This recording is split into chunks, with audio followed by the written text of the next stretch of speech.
Parents of TikTok, what is the creepiest thing your kid has ever said to you?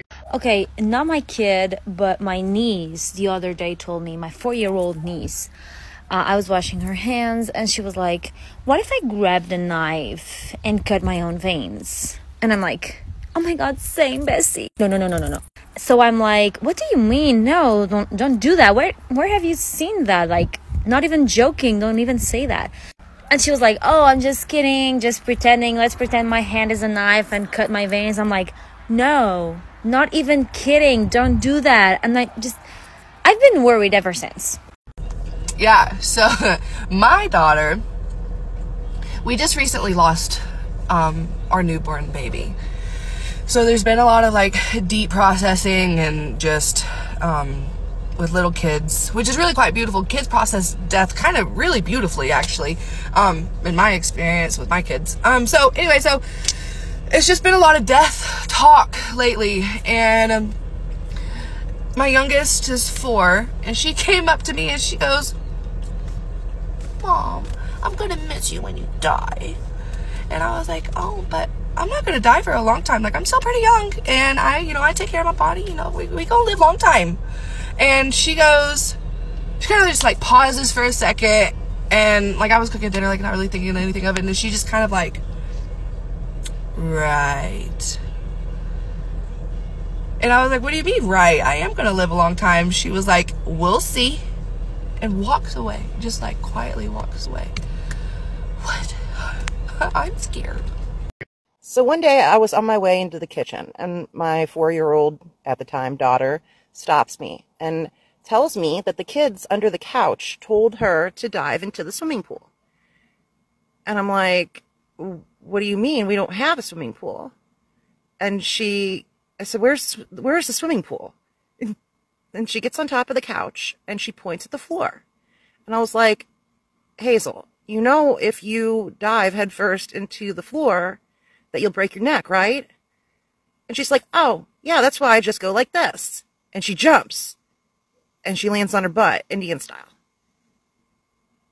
I mean, there's no room under the couch for anything to even be there. It's like a little crack. That freaked me out. I have a couple. But one of the most creepiest things she's ever said or done was when she was about 2 or 3 years old. She had a DS. She would record silly sounds, record songs, or make silly sketches. Until one day, I went through her DS. Just for the fun of it. Just to see how creative she was and all that. Then I found a recording. Do you remember what you said? I don't want to say it, but I do remember everything. There's the ghost, the car ghost, it's time for me to die, I don't want to die. And then another recording saying, I don't want to say it. It's behind you. That's just one of the creepiest things she's ever said. Yeah. A few more, but... Alright, I'll make this quick because I only got a minute to share with you. Here's a picture of my dad, me, and my son. Here's a picture in my room of my dad. Here's a picture of the UTEP Miners logo with a man with a hat on. So one morning he had a rough night of sleep. The night before, he goes over to the picture of my dad and starts saying, Granddaddy, Granddaddy, and starts talking to him like he would with Lightning McQueen or any other toy. And I thought it was super cute. I didn't really think anything of it until he goes into the kitchen and he points at the UTEP Miners logo and he says, that's Granddaddy. So in my mind, I'm like, huh? Here's a picture of me and my dad. My dad wore those hats all the time. All the time.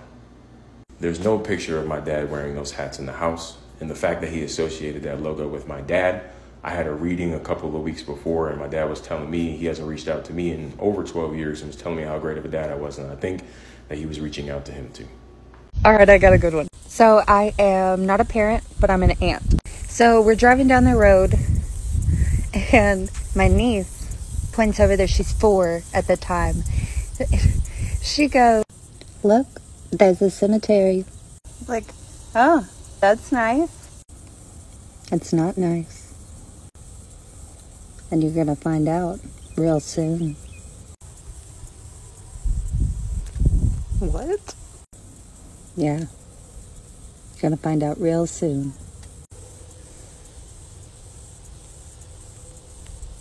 Okay. So my son had speech problems when he was first born, and he didn't really start talking until he was about 3 years old. He didn't start using full sentences till he was about 4 or 5.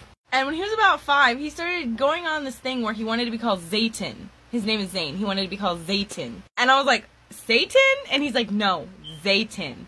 And I just went with it, so we called him Zayton as a joke for a while. One day he comes up to me just bawling his eyes out, and he goes, Mom, I was in the ground and I had blood on my head and on my fingers, and they put me in the ground and they cried when they threw dirt on top of me. And I was like, what are you talking about? You know, I didn't really want to ask too many questions because I feel like kids have a big imagination, and talking about something like that is pretty traumatic, but I was like, what the heck are you talking about, you know? And he went on to say that he was a little boy that got a cut on his finger, blood went everywhere, there was a fire, he died, and he watched people bury him. He remembers being pushed through a black screen and being born. He also said that he didn't like his old mom and he liked me better. He said that she was mean. And then he said, I couldn't choose when I was going to be born because you got married, which I thought was really weird because I got married at like 18, really young, and I had my first and second super young. So I just thought that was kind of strange. And it wasn't until he could articulate a little better that I realized that he wasn't saying Zayton, he was saying Zane's turn. I want you to call me Zane's turn, because it's Zane's turn. Crazy. Okay, so there has been a few, but when we moved into our rental house, my daughter started screaming when we'd pull in the driveway, but she wasn't old enough to tell me why. But then when she started talking, she would refuse to go to bed at night, and she said it was because there was ghosts in her room.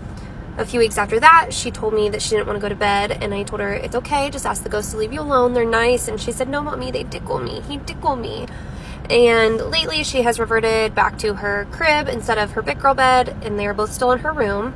Well, last night, she told me that I asked if she wanted her big girl bed or her crib, and she told me her crib, and I said, okay, why don't you want your big girl bed? She said, because Mommy, to go sleep in my bed. I said, are they there right now? She said, yes, he is. He's in my bed. And I turned around and I looked, and she said, oh, he goes away. What? Now, this is around the time my son was maybe 4 years old. He got a Lego set, one of those thick, blocky Lego sets for his birthday. He loves building with Legos. So he calls me into his room one day, and he's like, Mommy, look what I made. I walked in, and when I say I was in complete shock, I was completely shocked. Now, I grew up in the church, raised in the church. It's insane how much church, Monday, Tuesday, Wednesday, Thursday, Friday, Saturday, Sunday, every doggone day. Bible study and some more stuff. Why I look down and this kid done constructed what looks like the old church I went to out of Legos. When I asked him what it was, he told me, it's the church that Grandpa told me you used to go to when you were a kid. My father passed away when I was 16 years old. He was an Air Force sergeant.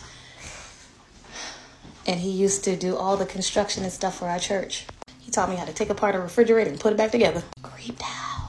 I'm not a mom, but I am a Thea of TikTok. When my nephew was 3, he kept talking about seeing angels. One day, I saw him pointing at a crow, and he was like, look, an angel. And I was telling my sister, bro, we were over here really thinking he was seeing angels, and they were fucking birds. My sister was like, no, you need to ask him about the angels. So one day, we're in the car, and I was like, hey, buddy, tell me about the angels. What do they look like? Do they have, like, wings with feathers? And he said, yes. And I said, does it have a beak? He said, no, those are birds. They have human faces and bodies and black wings like birds. And I said, oh, well, they're good angels, right? And he said, no, but it's okay because the light makes it go away. And I said, the sunlight? And he said, no, the light that opens up in the ceiling. When it shines on them, they go away. And it's beautiful up there. And I said, beautiful up where? He said, when it opens up, there's a bunch of clouds and it's so beautiful up there, Tia Mimi.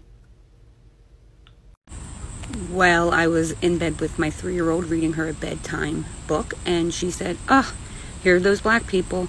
I'm like, what black people? She's like, the black people with the red eyes, right there. And she points, and I look, and I say, there's nobody there. And she says, you can't see them?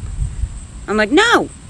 And she's like, they're right there. I'm like, what are they doing? She's like, there's a line of them. They're just walking by and disappearing into the wall. They come every night. You really can't see them? I mean, she's 3.5. She was flabbergasted that I couldn't see them. I immediately ripped that child up, put her in my bed, and then I slept with the full light, not a nightlight, a full light for over 4 years. I mean, and she continued to see them until she was about 5 or 6, and she still remembers seeing them to this day. So one day my 6-year-old just randomly asked me, "Hey Mom, you ever been kidnapped?" I was like, "No."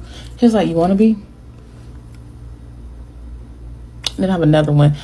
We went to one of my friend's house for the 4th of July, and there was this older lady just talking to him like, "Oh, you're so cute, blah, blah, blah, blah, blah." And he told her that he was going to take her home and put her in the basement.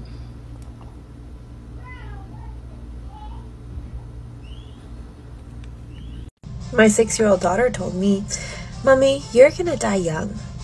I'm gonna be 18 years old whenever you die." I got a good one for you. So, being psychic, I wasn't like my daughter is. My daughter at 5 years old was like psychic 2.0. I developed like in my teen years. So we're passing a cemetery for a couple of weeks in a row to go for an appointment. And this kid says to me, "Mommy, can I go in that cemetery?" And I'm like, "Why?" And she says, "Because there's a little boy. I can hear him every time we drive by." And I'm like, okay. And I know that she's young and she's not turned off and she hasn't learned all these little tricks yet, how to stop herself from receiving messages. I pull in and I'm like, "How am I going to find him?"